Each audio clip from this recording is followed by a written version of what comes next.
Hi friends, అందరికి నమస్కారం. ఈ వీడియో అయితే మోంతా తుఫాన్ రోజున మధ్యాహ్నం 3:40 తీసిన వీడియో ఫ్రెండ్స్. ఇది చూడండి.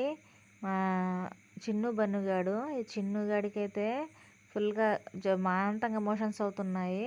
ఈ వాన్లో పాపం తట్టుకోలేకపోతుంది. విపరీతంగా మోషన్స్ అవుతున్నాయి. దీనికి కడుపు కళ్ళు జలగలు ఉన్నాయో ఏమో, మందేసా తగ్గిపోతుంది రేపట్ల. ఇది చూడండి ఫ్రెండ్స్, మా పండు కూతురు లక్ష్మి పాలు తాగాలని చెప్పి ఎట్లా ట్రై చేస్తుందో. ఇంకా టైం అయితే కాలేదు. టైం వచ్చేసి 3:40 అయితే అయింది. అది పాలు కొదలమని చెప్పేసి అయితే లాక్కుంటా ఉంది ఫ్రెండ్స్. చూడండి, ఇంకా పేడ అంతా ఈరోజు పశువులు అయితే బయటికి ఇప్పలేదు. ఇంటి దగ్గరే షెడ్లోనే ఉన్నాయి. పేడ కూడా ఇంకా తీయలేదు. అన్ని గుట్టలు చేసేసాము. పేడ తీసి బయట వేసేయాలని చెప్పేసి.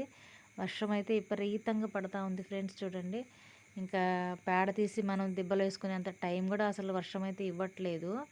కాబట్టి పక్కకైతే లాగేసాము. కొంచెం అవకాశం దొరుకుతుందేమో పేడ అంతా తీసేసి దిబ్బలో వేద్దామని చెప్పేసి. నిన్న నైటు స్టార్ట్ అయిన వాన మళ్ళీ తెల్లారి నైట్కి స్టాప్ అయింది ఫ్రెండ్స్. అస్సలు కొంచెం ఒక గంట అరగంట కూడా గ్యాప్ ఇవ్వలేదు. చూడండి, ఇట్లాగే పడతా ఉంది నాన్ స్టాప్గా.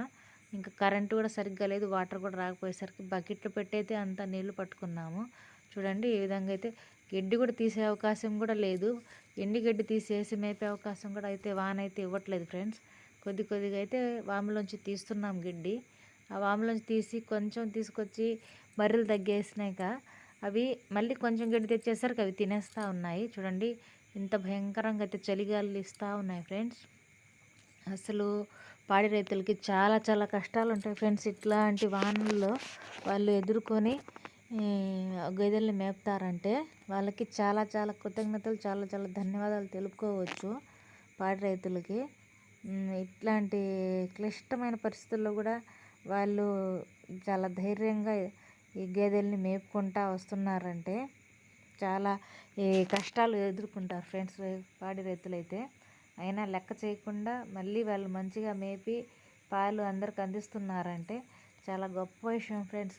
ఒక గంటలో లక్షల కోట్లు సంపాదిస్తుంటారు బిజినెస్లు చేసి. కానీ 1 లీటర్ పాలు 80 రూపాయలు. దీంట్లో పెద్ద ఆదాయం ఉండదు. అయినా పాడి రైతులు వాటిని చక్కగా అయితే మేపి ఎంత వానలైనా ఎండలైనా ఎట్లాంటి సిచ్యువేషన్ అయినా ఎదుర్కొని అవి చేస్తున్నారంటే చాలా గొప్ప విషయం ఫ్రెండ్స్. కాబట్టి ప్రతి ఒక్క పాడి రైతుకైతే నేను ఇలాంటి అన్ని సిచ్యువేషన్లు ఎదుర్కొని మేపుతుంటారు కాబట్టి మనకు ప్రతి ఒక్క పాడి రైతుకైతే నేను పేరు ధన్యవాదాలు అయితే తెలుపుకుంటున్నాను ఫ్రెండ్స్. ఇట్లాంటి సిచ్యువేషన్లు ఎదుర్కొని మరీ పశువుల్ని మేపుతున్నారని చాలా